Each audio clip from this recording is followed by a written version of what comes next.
Vice President Sara Duterte, may plano pala talagang ipapatay ni Marcos Jr., Lisa at Martin Romualdez. Naku po, talagang grabe ito mga banateros, mga kabiyaya. Talagang lumalabas so ngayon sa impeachment trial na nagaganap ay talagang may plano itong si Marcos Jr., Lisa at Romualdez na ipapatay itong si VP Sara Duterte. Bakit nga ba? Kasi ngayon, lumalabas sa mga impeachment, sa usaping impeachment ngayon sa Senado, kaya lang nila ini-impeach si VP Sara is dahil natatakot silang kapag pinapatay nila si VP Sara ay babalikan sila nito at may papatay din sa kanila. Grabe no, talagang lumalabas ngayon na hindi talaga pang Pilipino, hindi talaga para sa mga Pilipino etong impeachment ni VP Sara Duterte na lagi nilang pinamumuka sa atin, kundi dahil ito ay para dahil sa takot nila na kapag sa oras na ipinatumba nila si Vice President Sara Duterte ay may tao din na tutumba sa kanila. Grabe, ang tindi talaga, no? So talagang totoo nga yung balita na na etong si VP Sara ay kapag hindi nadala sa impeachment at kapag hindi nadala sa dayaan sa COMELEC or sa botohan ay gagawin nila ay ipapategi talaga nila. So matagal na tong mga playbook na to, sa totoosin. Ito ay playbook ni First Lady Lisa Araneta Marcos. Playbook niya to dahil ang playbook ni ang nasa playbook ni Marcos Jr. ganito. Unang-una ay tanggalan ng prangkisa ang SMNI. Pangalawa, ikulong si Pastor Apollo Kibuloy. Pangatlo, dalhin sa dahig etong si Pangulong Duterte. Pang-apat ay i-impeach si Vice President Sara Duterte para maituloy niya yung CONAS, yung kanyang extend sa kanyang termino. At yung playbook naman ni Martin Romualdez ay gusto niya ay halos parehas din sila ni Marcos Jr. Tanggalan ng prangkisa ng SMNI para hindi maibalita yung mga tunay na balita, ipakulong si Pastor Apollo Kibuloy, idalhin sa daig si Pangulong Duterte, at i-impeach si VP Sara para siya naman ang makatulay pagiging Vice President. At kapag naging Vice President siya, yayariin niya naman yung pinsan niya para siya naman ang maging Presidente at may pagpatuloy niya yung pangarap niya maging Prime Minister ng bansang Pilipinas. So halos tugma din, kaso may panguhudas na plano si Romualdez laban sa kanyang pinsan. No? So talagang ultimong sila ay magsusuwagan din sa bandang huli. At etong playbook na pagpapatumba kay VP Sara Duterte ay di umano ay ito yung playbook ni First Lady Lisa Araneta Marcos dahil sa sobrang gigil niya kay Sara Duterte, kay VP Sara Duterte, na talagang kapag hindi nadala sa mga plano ni Marcos Jr. at Romualdez ay ang nagbubukod tangin at last at pinakahuli nilang plano ay ipatumba si VP Sara Duterte. At yan ang kagustuhan daw ni First Lady Lisa Araneta Marcos. Ang tindi, no? Grabe nila damdamin ng politika. Grabe nila hindi kasi sa totoo lang, matindi ang galit ng Administrasyong Marcos sa mga Pilipino dahil sa ginawa ng mga Pilipino nung panahon ng kanyang ama. 'Di ba? Sinira yung mga ari-arian nila, pinalayas sila, hindi sila makauwi dito sa bansa. So hindi rin naman kasalanan ng mga Pilipino yun, kasalanan din ng tatay at nanay niya yun dahil napakakawatan din ng kanyang mga magulang, no, ni Imelda Marcos at Marcos Sr. So deserve nila yung kung ano yung ginawa sa kanila ng mga Pilipino noon. Kaya ngayon, ang ginagawa sa atin ni Marcos Jr. ay talagang buwabawi siya dahil doon sa ginawa ng mga Pilipino sa kanya, dahil mas kinampihan ng mga Pilipino noon ang mga dilawan. Dahil nung panahon na yun nauuto pa ng mga dilawan ng mga Pilipino. Ngayon alam na nila rin na yung Marcos at ang mga dilawan ay halos iisa lang din. Mga kawatan din at mga hudas, mga demonyo din sa bansa natin. So ganyan, mga banateros, mga kabiyaya, grabe tong nakita natin ngayon na patindi na kaganapan sa impeachment trial ni Vice President Sara Duterte. At ito, may papanood ako sa inyong video na kung saan ay yung ginagawang trial ngayon ay illegal. Ito nga yung ni-reveal ni Congressman Ungab.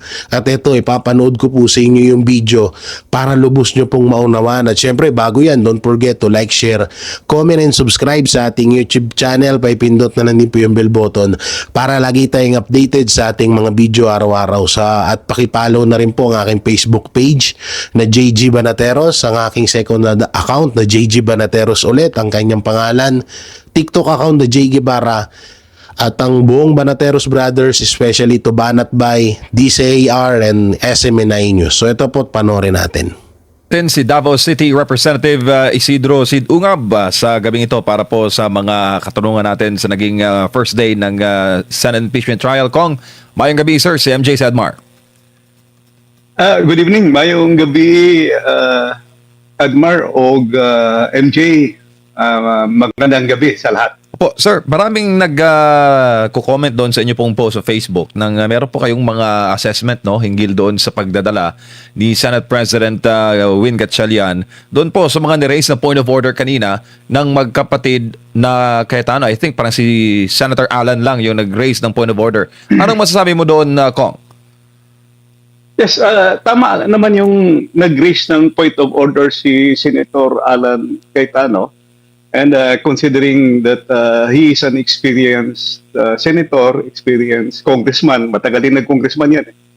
And he is a lawyer. Alam niya yung batas, alam niya yung constitution. And at the proper time, proper yung timing niya na nag-raise siya ng question immediately when the Senate President called on Senator Lacson to nominate a presiding officer because wala naman talaga yun sa Constitution na pipili ka o boboto yung Senate. Kung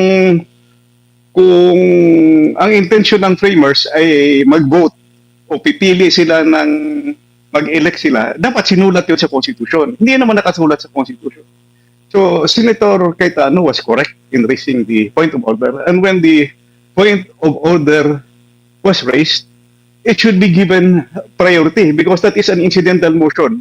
It suspends all the other business. So yun ang dapat ginawa ng Senate President. You know, when you are a speaker or a deputy speaker, a Senate President or a Senate Pro Tempore, you should know the rules. You should know the rule of order. Hindi naman pwede na hindi mo papansinin yung point of order because the point of order is very important. Why is a point of order is raised? And in this particular point, the raise ni Senator Cayetano, yung Constitution, and it's clear in the Constitution that yung impeachment, if the President is impeached, it is the Chief Justice who will preside. And it is silent when kung hindi presidente, kung non-presidential impeachment, kung vice president, kung justices o chief justice, silent nakalagay. But ayun na nga, kung silent doon, the default mode there is the Senate President. Why? Because in terms of hierarchy, number one is the Senate, is the President of the Philippines. Number two is the Vice President. So when the number two is in trial for impeachment, yung number three ang mag-preside, the Senate President. So who is the number three Senate President? Ang number four is the House of Representatives, the Speaker. Yung number five is the Chief Justice. So ganun yung tinatawag natin na constitutional status o constitutional hierarchy. So when the Vice President is being the topic of the impeachment, siya yung respondent, so dapat ang nag-preside doon yung Senate President. Nakasulat ba doon sa Constitution na kung ang mag-preside i-elect? Wala, hindi nakasulat doon. So, Senate President Gatchalian is wrong for not entertaining clearly the point of order. In fact, mag-rule ka dapat when you are the Senate President or when you are the presiding officer, you will rule if the point of order is in order. So dapat nag-rule siya, yung point of order is well taken or point of order is not taken or point of order is out of order. Wala naman. Ang manifest lang siya. This is the manifestation of the Senate President. Sinabi niya. So without the ruling, supposedly, hindi sila makaproceed to another business. Now, you compare this to the impeachment of Chief Justice Corona. When the Senate President was Senate President Enrile, immediately after convening the impeachment court, siya na ang nag-preside.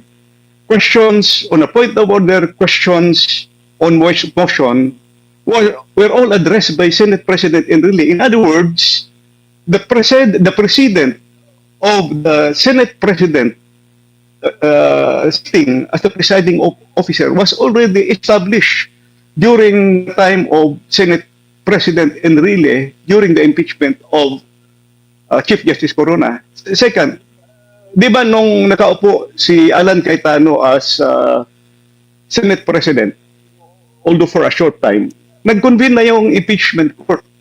And when the impeachment court convened, si Senator Cayetano ang nag-act as presiding officer. They took their oath and he was the one presiding. Hindi sila nag-elect ng another presiding officer. So, personally, I think and I believe that that move to elect a Senate President, elect a presiding officer in the person of Chis Escudero, I think is unconstitutional and illegal. And that can be raised in the coming days, that can be raised in the Supreme Court. Ang problema kasi dyan, kasi continuing na yun maging problema dyan.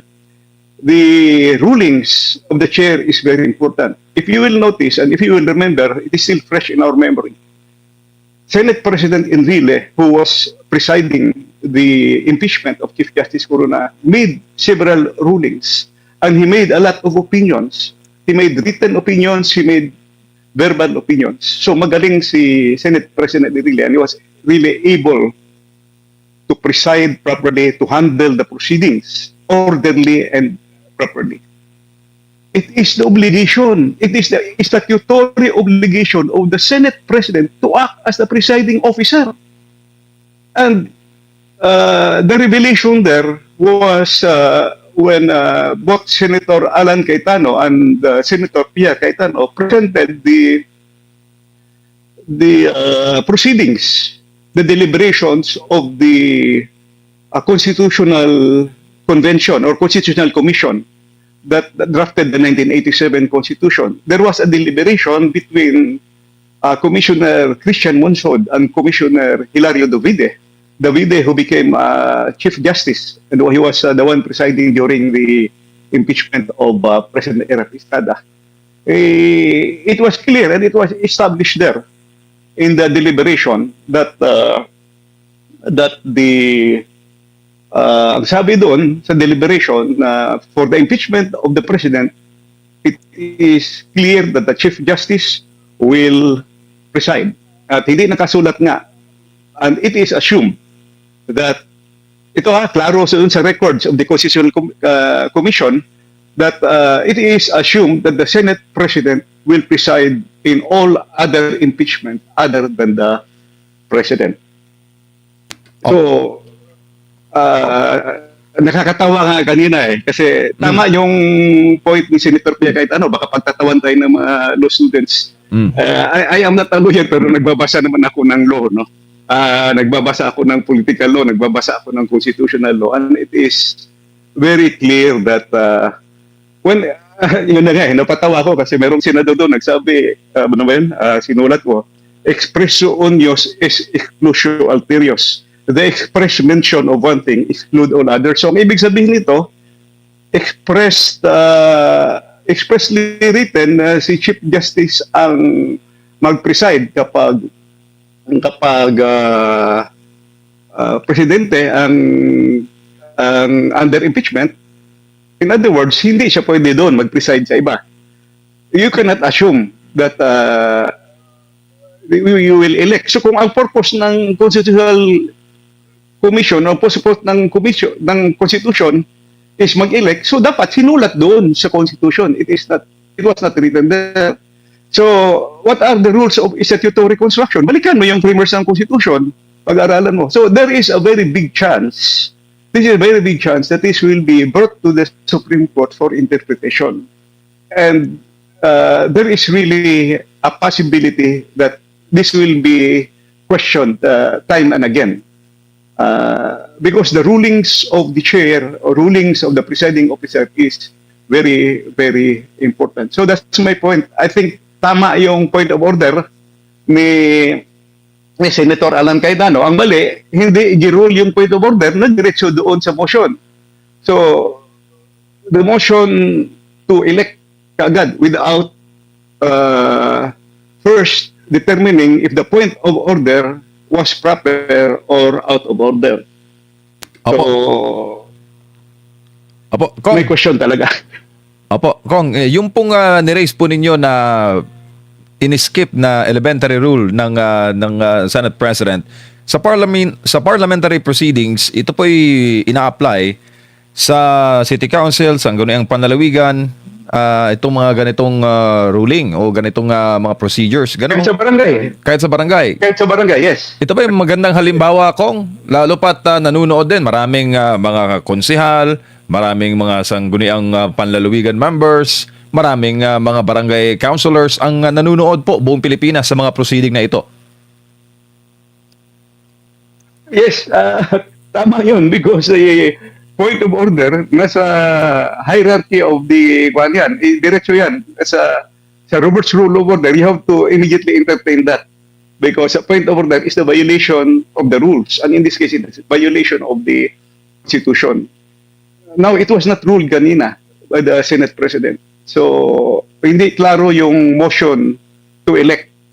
Was it in the proper order o hindi ba proper yung order? So, I think most likely iaakyat talaga for interpretation yan sa Supreme Court. Kasi mahirap naman na tuloy-tuloy yung may mga questions na pwede lalabas because the chair or the presiding officer rules always, especially in an impeachment proceeding. Presentation of evidence, presentation of the witnesses,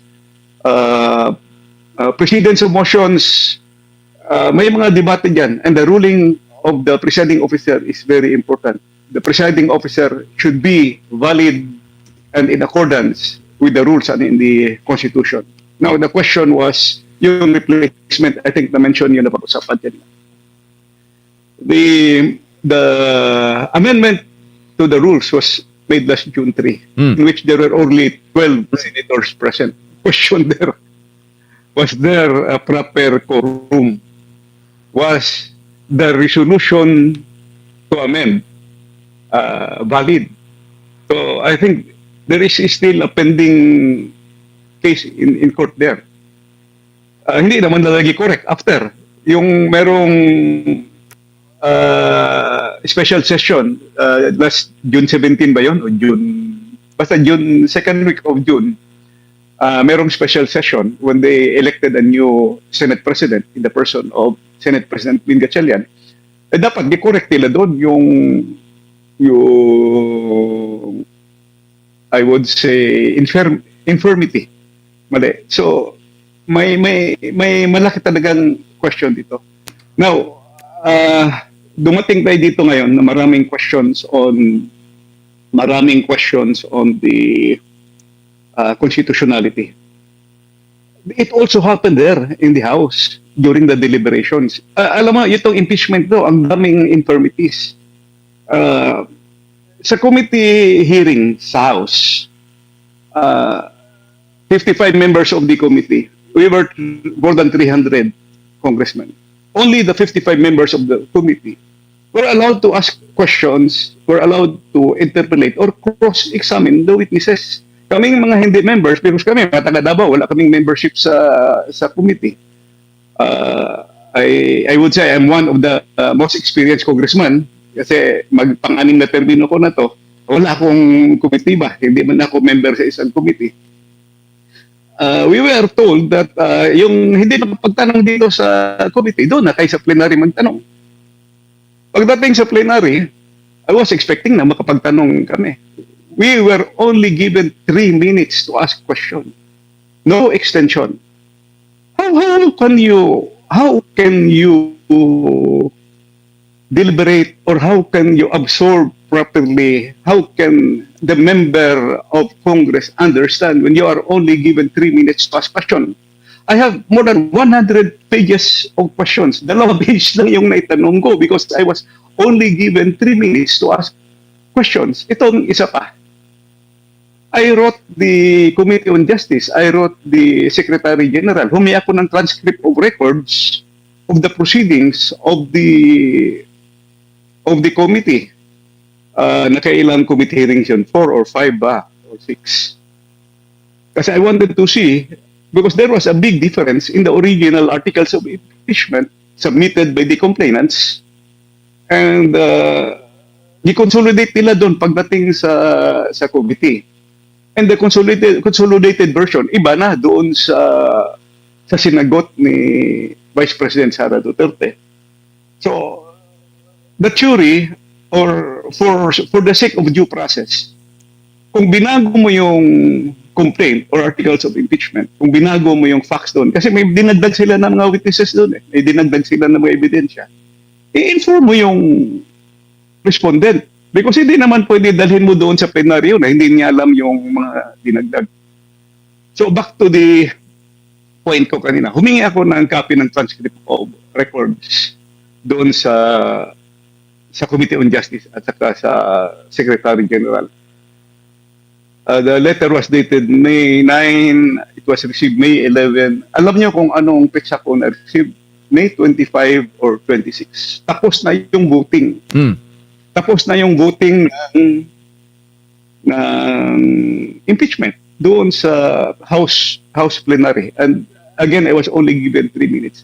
How can a member of the House, in fact, ako lang yata yung humingi ng copy. Dapat it should have been distributed yung transcript of the records of the minutes of the meeting of the committee. Dapat pinamigay yun sa members para ma-absorb mo lahat. Kasi out of the 300 plus members, 55 lang ang members ng Committee on Justice. So doon mo makikita that there was really a big question on the due process. So sana the students or the professors of history will look into this, that there was no proper deliberation, there was no proper due process given to the respondent Vice President. Kahit ako na congressman, na matagal na akong congressman, I was not given a chance to really ask or propound intelligent questions because I was only given 3 minutes. So most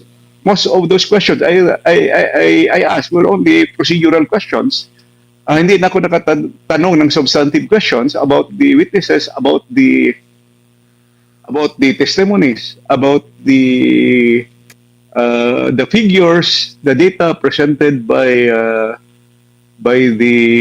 merong mga data doon na present yung AMLC, may mga figures i-present yung former senator, may marami doon ng questions. So hindi kami nakapagtanong doon sa committee. So lalo na sa plenary, walang question. So nagbutuhan kami ng hindi na deliberate masyado yung articles of impeachment doon sa House. Ngayon, nakikita ko na naman yan sa Senate na merong constitutional infirmity, which is very important because it is clear in the Constitution, and the Constitution does not say that you have to elect a presiding officer. The framers of the Constitution, in its deliberation, nagsabi na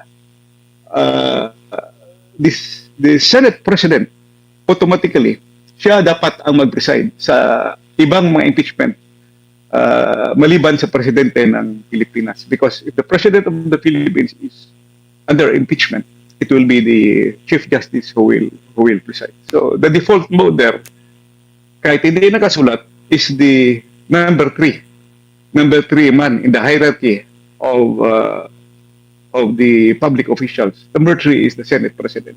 Yun yung aking mga observations, MJ at Admar. Opo, Kong, bago lang po si partner Admar, usapin po tayo, Kong, ng mandato. Dahil sinabi po ni Congressman Jervil Luistro kanina, Congresswoman Luistro, yung Latin phrase na Vox Populi est Suprema Lex. In English, the voice of the people is the supreme law. Now, sinagot po siya ng depensa ni Attorney Sheila Sison. Sabi niya, the Vice President was voted by 32 million Filipinos. This is the voice of the people. Anong masasabi mo doon, sir? Sa palitan po nila ng mga pahayag. Correct. Tama. Voice of the people is the supreme law. In fact, she got the highest vote in the last election. Higher than the president. Hindi lang yung 32 million vote. She has the highest approval ratings from among the top government officials. Hindi lang siya highest net satisfaction ratings, approval satisfaction ratings, at saka yung sa presidential election survey for 2028. She is the number one and the most formidable candidate. Kaya nga, hindi maiwasan maisip ng tao at ng taong bayan na this is a purely political exercise to eliminate the most potent and formidable opponent, formidable candidate in 2028. Kasi wala silang kandidato na pwede ilaban kay Vice President Sara Duterte. So ang gagawin nila, i-impeach nila and they will do everything. Grabe, makikita mo yung resource mobilization nila at saka naglabasan yung parang kabuti yung mga trolls ngayon, yung mga media spins, mga media press releases. Grabe, it's really a demolition. But if you will notice, the demolition has been going on for more than 2 years already. The Quadcom has been doing the demolition for a long time already. At hindi naman bumababa yung support ni Vice President Sara Duterte, especially for the Mindanao areas and Visayas. At saka, if you will notice, even in Metro Manila, may support na rin siya. So yung balance of Luzon lang yung kulang yung kaniyang support sa mga surveys. But para sa akin, this will really redound to political motives. So correct yung sinabi nung lead defense counsel kanina na Vox Populi. So voice of the people. The 32 million votes cannot be disregarded. Saka nagbabantay yung mga bumoto yan, ha? Nagbabantayan kung sino yung nagsasalita ng tama. Saka that explains why bakit hindi bumababa, kasi alam naman natin yung common sense, alam naman natin yung tama. Saka paulit-ulit lang yung mga sinasabi ever since, paulit-ulit lang. So I noticed that. Opo, Kung yung threshold para sa botohan, hindi na po yon, kumbaga case closed na po ba dito pa lang sa unang trial na impeachment trial po, unang araw na impeachment trial, batay sa mga salita kanina ni Presiding Officer Chis Escudero? Yes, si Senator Chis Escudero cited President ruling sa Supreme Court. At saka hindi lang yan. Klaro sa Constitution na two-thirds of all the members. So who are the members? Sila yung mga senators na nasa roster pa. Hindi naman natanggal sa roster si Jinggoy Estrada. Hindi naman natanggal sa roster si Bato de la Rosa. Hindi naman matatanggal siguro sa roster si Senator Marcoleta. Two-thirds of the 24 who are members of the Senate. And I think during the impeachment of Chief Justice Sereno, Hindi lang yun natuloy kasi nag-resign siya.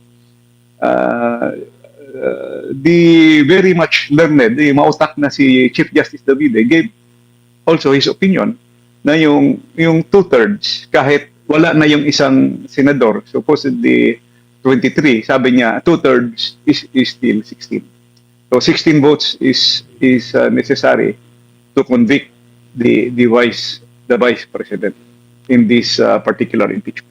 Opo. Sa pananaw niyo po, kung mauobliga ng impeachment court na makadalo ang dalawang nakakulong na senador, kagaya po ng pag-obliga na mag-attend ng mga hearing, ng mga investigasyon, ang mga resource person or mga magiging witness, no, sa isang investigasyon kahit na sila ay nakakulong? Well, I think it should be given a special permission or a special privilege. Yun na nga yung mga witnesses pinapalabas sa kulungan para mag-attend doon. Meron silang mga pina-attend doon sa doon sa impeachment hearing sa House. And this is a very important matter, the impeachment of the number 2 official of the land. And aside from that, they are still presumed innocent until proven guilty. So, with all the good intentions, considering na innocent pa nga sila, unless proven guilty, wala pa naman silang ruling eh. At saka that ruling will still be appealed to the higher court. So kung ako ang tatanungin, yes, why not? They should be able to attend, and the proper petition should be made to the highest court of the land to allow them to attend sessions. Opo. Kung mga ilang buwan na lang siguro mag-uumpisa na rin yung paghimay para sa 2027 national budget, na sinasabi nga na ang 1 year before ang mismong araw ng election na budget ay tinagurian ding election budget. Ano po ang makikita nyo po rito? Kasi meron din pahayag ang gobyerno natin na may isasama na ang flood control na pagbabudget for 2027. Sinasabi rin na posibleng umabot ng hanggang unang mga buwan ng 2027 ito pong impeachment trial. Baka hindi mahimay ng husto ng mga lalo na ng mga senador ito po, or magiging hamon sa kanila yung pagtiyak na magkaroon ng transparency, kasi issue po ito ngayon, lalo kabilang kayo po doon sa nag-question din sa mga previous na mga GAA po natin na congressman. Well, it is very, very important. No? The budget is the most important piece of legislation passed by Congress every year because that involves the operation of the entire government. We call that the budget is the final financial interpretation of the plans and programs of the economic development plan, socio-economic development plan of the government. There was a slowdown ng ating ekonomiya. 3% in the last quarter, 2.8% in the first quarter. Inflation is up. If you will notice, investments is down. There's a kind of loss of confidence in the investments, loss of investors' confidence. At saka yung target nila is something like more than 7 trillion. We have to hihimayin talaga natin ang gusto yan because how can you raise the 7 trillion when the economy is down? The basis for the budget is the GDP growth or the gross domestic product. It is a percentage of the gross domestic product, yung tinatawag natin na projected earnings sa BIR, sa Bureau of Customs is very, very dependent on the economy. So yung tax collection efforts na gagawin is very dependent on the economic development. When the economy is down, how can you raise your taxes? So magtataka ka bakit naka-project ng 7 trillion when at present, binababa na yung projected growth, no? Something like 4% plus na lang. And it is not only the DBCC, Development Budget Coordinating Committee, yung aside from the DBCC, yung international financial institutions and the credit rating agencies have already reduced our growth targets. So kapag mag-reduce ka ng growth targets mo, bumababa din yung tax returns mo. So paano mangyari yan? Aakyat yung budget deficit kung malaki masyado yung projected na budget, pero yung income mo is very low because of the slowdown in the economy. So para sa akin, how do you rebut? Yun talaga yung solusyon doon sa questions of the corruption.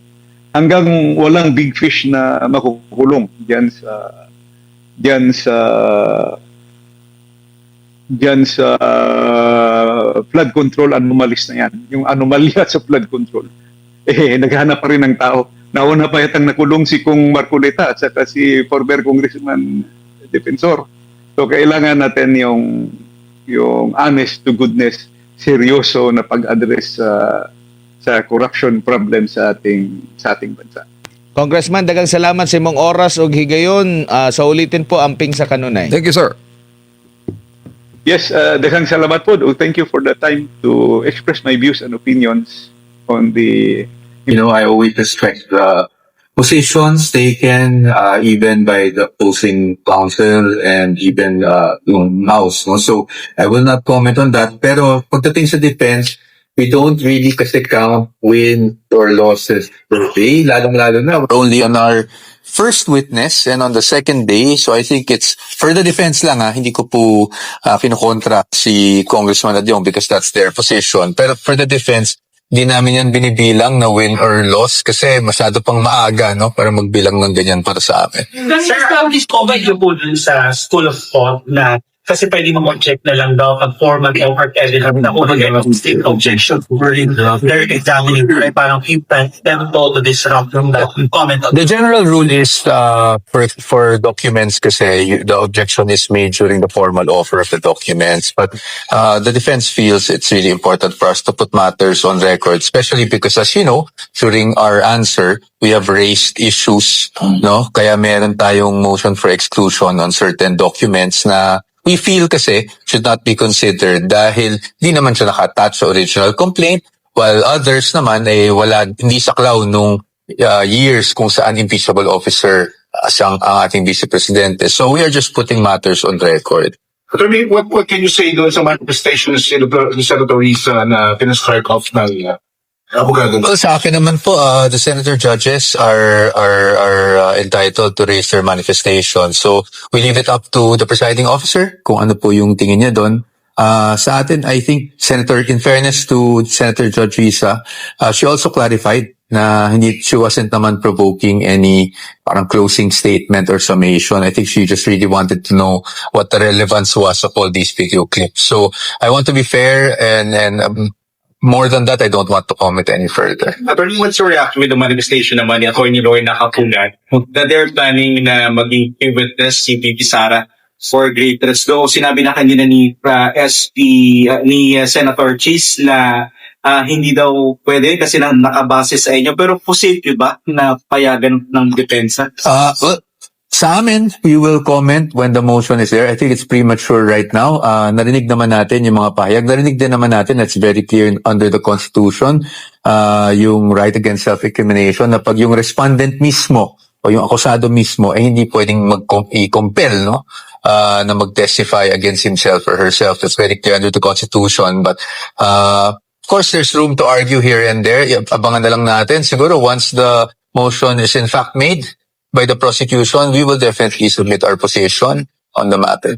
Pero may mga nag-question ng legality nung pagiging presiding officer ni Senator Chis Escudero. Anong komento niyo daw? Wala namang kaming, sa amin, no comment pa muna as of this time, no? Sabi nga niya, anyone is free, any party may raise that issue at some point, hindi ba? So, tingnan na lang natin. Pero sa amin, hindi pa namin napag-uusapan ng defense yung mga bagay na yan. Kung sakali, but sa totoo lang, para lang hindi ma-mislead yung public sa defense, wala pa kaming pinag-uusapan na ganyan about the presiding officer. But Are you satisfied with the performance of the presiding officer? Well, first of all, I don't think we have the right to be satisfied or unsatisfied. But yeah, I mean, it was. I think for the past 2 days, there has been an orderly conduct of the proceedings. So we submit ourselves to the court. Attorney, merong manifestation ng prosecution kanina tungkol Yusek Zulaika Lopez and the Director Veron Magiba for next week po yata. Kung mag-send po ba or mag-ibigay po ba ng sagot ang depende sa manifestation nito? Well, I think they are asking for the issuance of yung subpoena to tecum and ad testificandum. So natanggap naman natin yan. So we will just prepare for that. Attorney, many are asking bakit daw dito ginawa yung meeting po kanina with the Vice President. Well, as I've mentioned earlier, yung Vice Presidente kasi natin, at least as far as I know her, yan talaga yung character niya.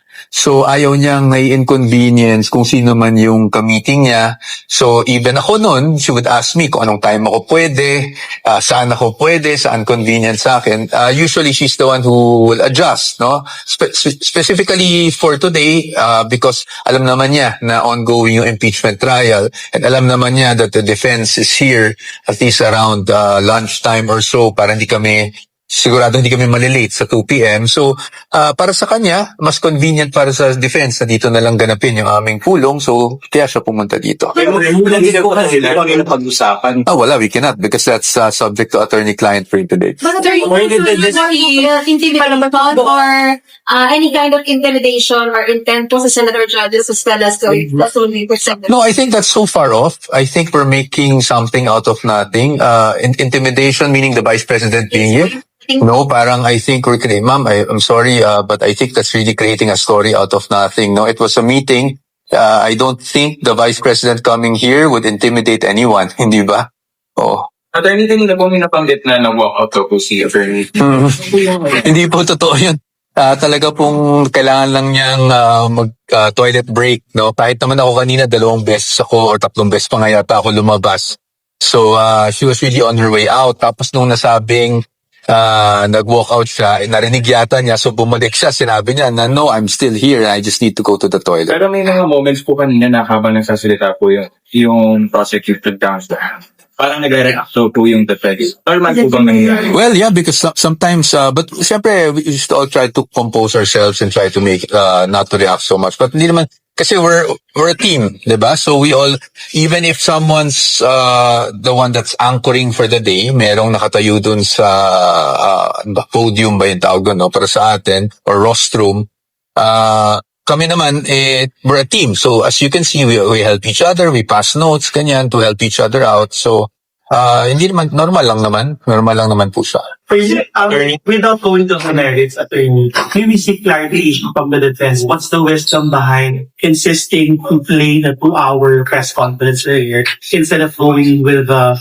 2-minute? Sige, ang hirap, I really hope I'm not cited in contempt for this, but it's really context. Yan lang naman ang gusto natin. Nasabi na naman kanina siguro yan, so I can just be factual. It's really context. Kasi ang utterances natin, diba, if it's taken just a certain phrases, sometimes it's taken out of context. So sa amin, what we wanted to show is just context. But aside, beyond that, please don't make me comment any further at baka po ma-cite ako in contempt, no, for violating the rule. Kamusta po si Attorney Carlo Narvasa? Of course, siya yung parang naging first defense lawyer na humarap kay Attorney Decudan. And some comments are saying na baka na mapagod na rin si Attorney Narvasa or baka na-overwhelm siya. Have you talked to Hindi him naman. after? Hindi naman. Okay naman siya. Hindi naman. All of our lawyers are litigation lawyers, so we're used to grueling hours in court. You know, it's not the first time that na kahit naman sa regular courts, tumatagal rin ng ilang oras. No? Sometimes even 1 full day ang examination of witness. So, hindi naman siya issue. He's doing well and he's okay. I just spoke to him before coming here. Based on your statement that the Vice President's it's her habit to be not inconvenience her staff. Will it be a regular occurrence for her to be visiting the Senate before the session, or Wala naman kami napag-usapan na gano'n na magiging regular yon, no? yung because you've known her for quite some time. So pwedeng mangyayari ulit yun, nabibisita na lang siya anytime. Well, that's always a possibility na bibisita siya, pero wala kami napag-usapan na schedule or anything. Will not that affect more or less the effectivity of parang she's already here and yung subpoena ba? But hindi ba yun, in your opinion, will it not affect more or less the decision to subpoena her as a hostile? I don't know. I think the decision to move for the issuance of a subpoena is up to the prosecution. Hostile witness. But that's up to the prosecution, ma'am, and I will not answer for the prosecution. Attorney, may marching orders po ba sa inyo si DP Sara kanina yung nakita? Wala naman. But again, I cannot disclose what is discussed between he's well within his rights to say what he feels and thinks. He's well within his rights to say what he feels and thinks. Attorney, last attorney, kanina yung regarding po ng short statement ni DP Sara nung nandun siya, nag-react po doon si Representative Terry. Ito po yung exact statement niya. Maraming salamat sa inyo pong payag, Madam Vice President. Makakadagdag po ito doon sa batayan kung bakit ito po yung articles of impeachment on threats against the Vice President. Your reaction? Against the President. I don't know what ano yung context ng sabi na, so it would be unfair for me to comment on Congressman Terry Don's statement. But I guess the defense is just here. We're focused on our case regardless of the statements made by personalities. Sa amin, no? We just want to insulate ourselves from that and just focus on the case at hand and focus on the proceedings like what is scheduled for tomorrow. Okay po, thank you so much. Thank you. Ayun po mga banateros, no? Ang tindi talaga nung talagang kahit sa impeachment trial lumalabag talaga sila sa batas. Ang ganda ho nung paliwanag ni Congressman Ungab. Abuti na lang talaga, no? Mayroong SMNI, mayroong mga ganitong tao na talagang naghahatid ng tunay na balita, kasi kung wala yung mga yan, kung wala yung tunay na pagbabalita, kung wala yung mga lawyer na nagtuturo sa atin kung ano ba talaga yung tunay na batas, na yung ginagawa ba kay BP Sara, yung ginagawa ba sa ibang tao, ay angkop pa ba sa batas yun ba ay paglabag sa batas, yun ba ay tama ba na yun ang tularan ng mga kabataan na nangangarap din na maging attorney, na maging lawyer, na maging tagapagpatupad ng batas soon sa kanilang sa kanilang future.